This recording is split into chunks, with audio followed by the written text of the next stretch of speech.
Local news for Thursday, the 19th of March. Kia ora, I'm Brent Gare.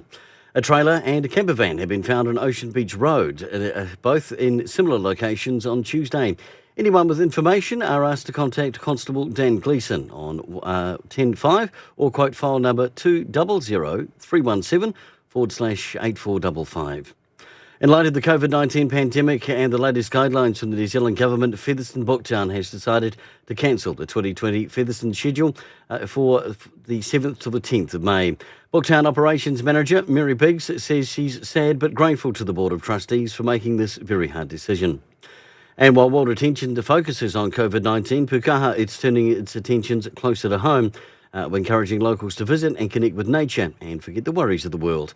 It is part of Pukaha's standard operating procedures that all rangers regularly sanitise footwear and hands before entering aviaries.